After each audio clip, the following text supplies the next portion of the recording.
Reverendo, assim, antes de passar a palavra de novo ao Atos ou ao Ivanildo, a gente tem aqui um questionamento que eu acho pertinente trazer para agora. Eu vou colocar aqui na tela, da Vilma Moreira Salles e Álvares. Ela diz assim: o pastor fala muito em culto solene. Os outros cultos são sem importância e qualquer um pode pregar, é isso? Né? Essa distinção, né, que muitos não têm, né, entre o culto solene e o culto, por exemplo, individual, que nós podemos fazer até sozinho na nossa cama de pijama. Né? É, essa distinção, assim, é que não entra muitas vezes na cabeça de muitos crentes. Né? Então, eles não conseguem ver a diferença de um pai fazendo um culto familiar na sua casa, ou na ausência do pai, a mãe também auxiliando, fazendo o culto doméstico com as crianças, e a instrução de toda a comunidade do povo de Deus. Né? Eles colocam na mesma medida. Lógico que para Deus, né, as duas coisas são importantíssimas e têm a mesma importância. Né? No entanto, a gente, quando vai instruir todo o povo de Deus, a gente tem uma responsabilidade diante da palavra de Deus maior. Né? Então, é como se a gente pensasse: será que todos os homens da igreja estão habilitados para instruir toda a igreja? Eles estão por Deus autorizados e habilitados para instruir sua família. Mas será que esses homens estão habilitados a instruir toda a igreja? Né? Por isso que existe o culto solene e existe também o ofício, não é isso? Veja bem, quando Paulo fala sobre habite ricamente em vós a palavra de Cristo, ele fala sobre a instrução mútua, o ensino mútuo. Todo crente é chamado a instruir, todo crente é chamado a ensinar seus irmãos mais novos na fé, homens, mulheres. E isso daí é algo que está na Escritura Sagrada. Agora, respondendo a nossa querida irmã Vilma, porque esse é o ponto, né? Culto solene, quer dizer, só é culto aquele que é domingo, etc e tal. A resposta é bem simples. Sim, somente este é culto solene.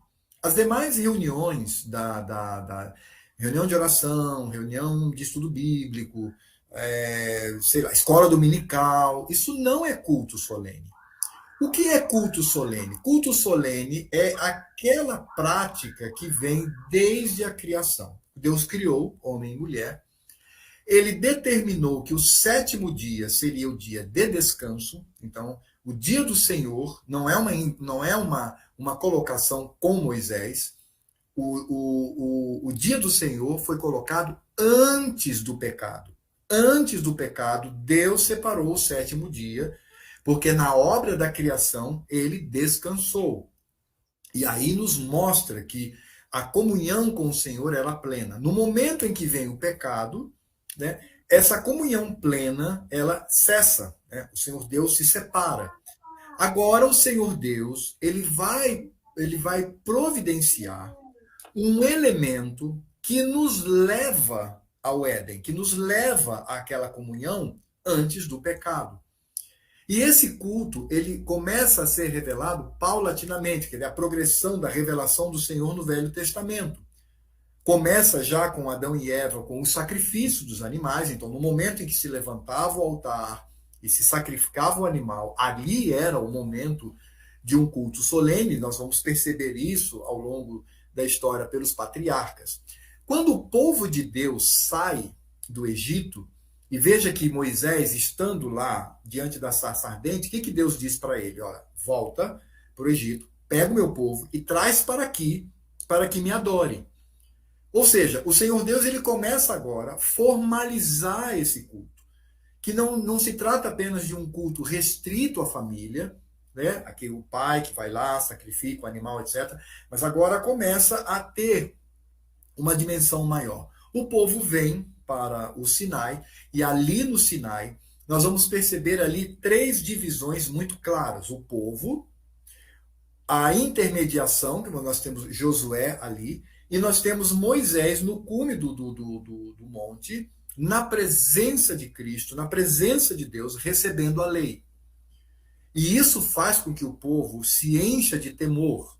Eles estão assim, atordoados com trovões, com barulho, pela presença do Senhor. Ali é o culto. Ali é um culto solene.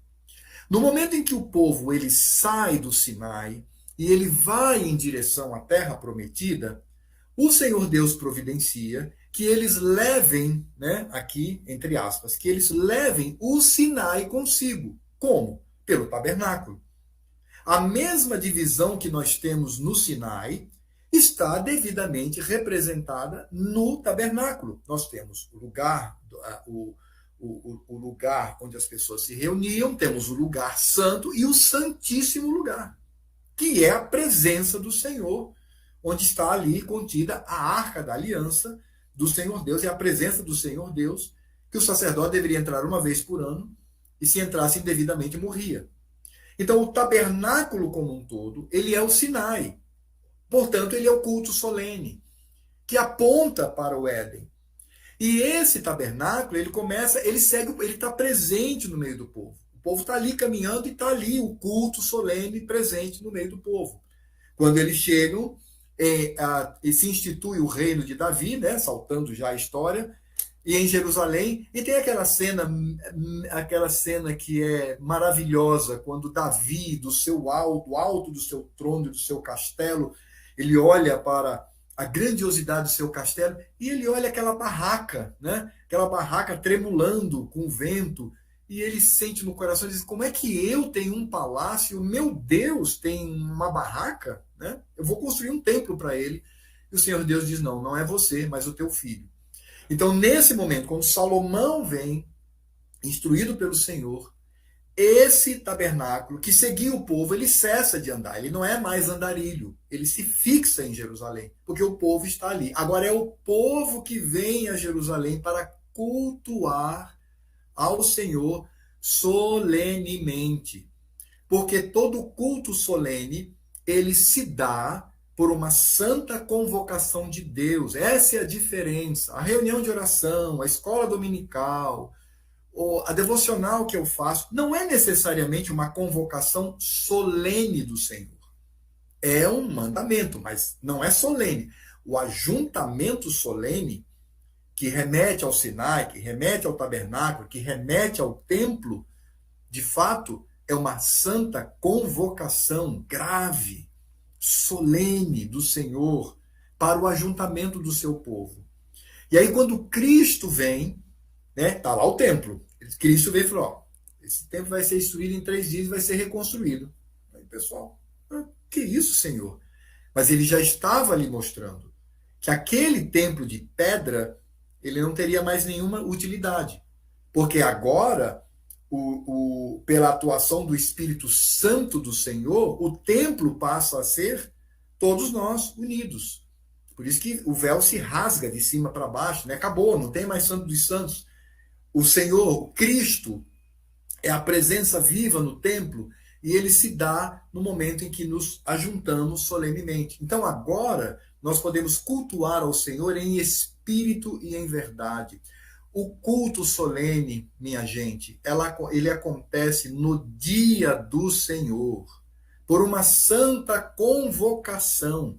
Todo culto solene no dia do Senhor é uma convocação, e agora espalhado por toda essa terra, porque é a dispensação do Filho, né, do Redentor, vindo já morto e ressuscitado e assunto aos céus, e se espalha pela terra.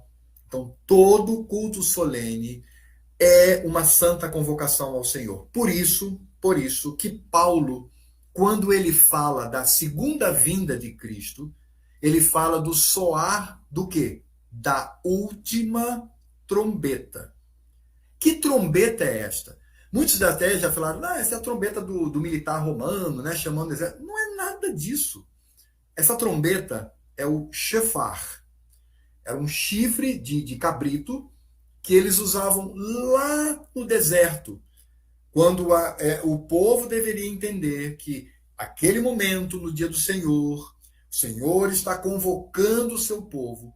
Então o levita subia num alto monte e tocava a trombeta, tocava a corneta, para que todos vinham. Por isso que Paulo diz, quando Cristo vier e reunir todo o seu povo, como um culto solene, onde nós adoraremos ao Filho, olhando para ele com os nossos próprios olhos, diante do trono de Deus Pai, e ali presentes na recâmara sagrada do Pai, ali prestaremos o culto eterno e solene ao Senhor.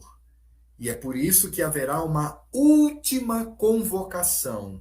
Essa última convocação é o último tocar da trombeta, quando todos se reunirão, estarão na presença de Deus e ali, eternamente, prestando culto a Ele. Então é por isso que o culto solene no dia do Senhor, ele aponta para o passado, a comunhão de nossos pais lá no Éden com o Senhor, e aponta para a glória do futuro, quando estaremos na presença do Cordeiro e diante do Pai, atendendo à última convocação para cultuá-lo no dia do Senhor, que agora é o dia eterno. Não há mais separação, mas é um dia eterno na presença do Senhor. Isso é culto solene. É por isso que aquela reunião de oração da semana, a minha devocional, o culto doméstico ou a devocional doméstica, não tem esse caráter, embora seja importantíssimo. A escola dominical não tem esse caráter, embora seja importantíssima. Mas o culto solene acontece no dia do Senhor como convocação do próprio Deus. Encerrando, eu sempre digo o seguinte, todas as atividades da igreja, a nossa, é a convocação do conselho. O conselho determina o dia lá da reunião de oração, era quinta, passou para quarta, o horário, né? Irmão, vamos lá, o conselho, escola dominical, tudo. Agora, culto solene não é convocação do conselho. Culto solene é convocação de Deus para o seu povo se reunir e ali renovar a sua aliança e olhar com fé para o passado e olhar com fé para o futuro. O Éden antes do pecado e o dia do Senhor, quando estaremos diante da sua glória. Quando nós entendemos isto, aí nós vamos entender o porquê do Senhor Deus estabelecer os princípios reguladores do culto, da maneira como ele quer, da maneira como ele deseja.